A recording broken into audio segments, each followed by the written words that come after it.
Que feriez-vous si la femme qui vous a donné la vie, celle qui s'est saignée aux 4 veines pour vous, se révélait être un monstre qui dévore des enfants pour préserver sa jeunesse?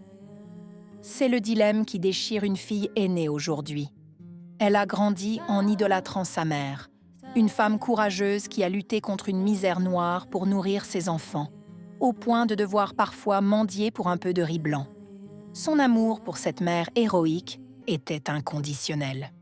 Puis, du jour au lendemain, tout a changé.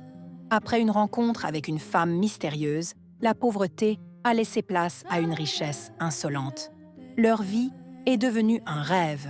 Mais en même temps que leur situation s'améliorait, une ombre s'est abattue sur leur quartier. Des enfants commençaient à disparaître sans laisser de traces. Le piège s'est refermé des années plus tard, après qu'ils aient déménagé.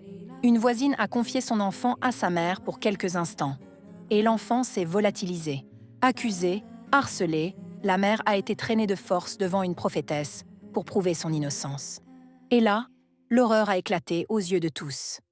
Sous les incantations, le visage jeune et frais de sa mère de 68 ans, qui en paraissait 35, s'est littéralement liquéfié, révélant une vieille femme ridée et terrifiante.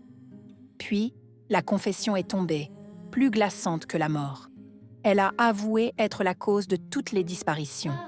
Membre d'un culte des eaux, elle utilisait une magie noire pour transformer les enfants en simples outils, comme un clou ou une clé, afin de voler leur force vitale pour renouveler sa propre jeunesse et sa richesse. Elle a justifié ses actes en disant qu'elle l'avait fait pour eux, pour les sortir de la misère. Aujourd'hui, le châtiment est tombé. La mère est à moitié paralysée, abandonnée de tous ses autres enfants qui ont fui, honteux et terrifiés. Seule sa fille aînée reste, partagée entre l'horreur de ses crimes et l'amour pour celle qui reste, sa mère.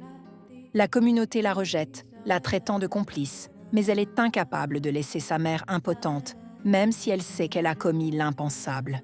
Elle la lave, la nourrit et vit chaque jour avec le poids de ce terrible secret. Alors, la question est pour vous. Peut-on encore aimer un monstre, même si c'est sa propre mère? Doit-elle l'abandonner à son sort, comme le voudrait la justice et comme l'ont fait ses frères et sœurs? Ou doit-elle rester et prendre soin d'elle par devoir filial, quitte à être vue comme la complice du diable? Votre avis est crucial. Mettez en commentaire ce que vous feriez à sa place. Le sang est-il plus fort que le mal?